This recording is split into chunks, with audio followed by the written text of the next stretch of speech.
Beginilah kondisi kebakaran dari video amatir yang diambil warga sekitar saat terjadi kebakaran hebat di Dayah Al Maimanah pada Selasa malam, tepatnya di Kecamatan Darul Ihsan, Kabupaten Aceh Timur.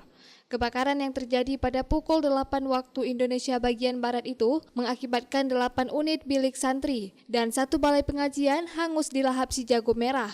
Kebakaran tersebut terjadi saat para santri masih di dalam musola selesai melakukan salat Isya di masjid pesantren tersebut. Namun tiba-tiba terlihat api di salah satu bilik santri. Pihak dayah dan para santri sempat melakukan pemadaman dengan alat seadanya, namun kobaran api yang semakin membesar membuat para santri panik. Api baru bisa dipadamkan pada pukul 8:30 waktu Indonesia bagian Barat setelah pemadam kebakaran dari BPBD Aceh Timur berhasil menjinakkan si jago merah tersebut.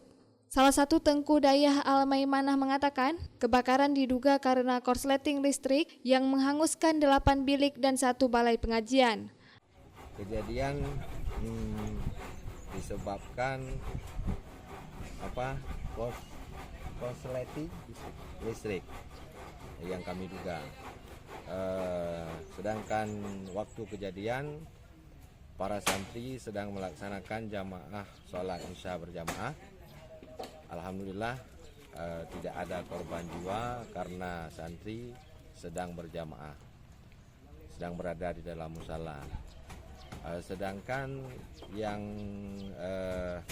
kejadiannya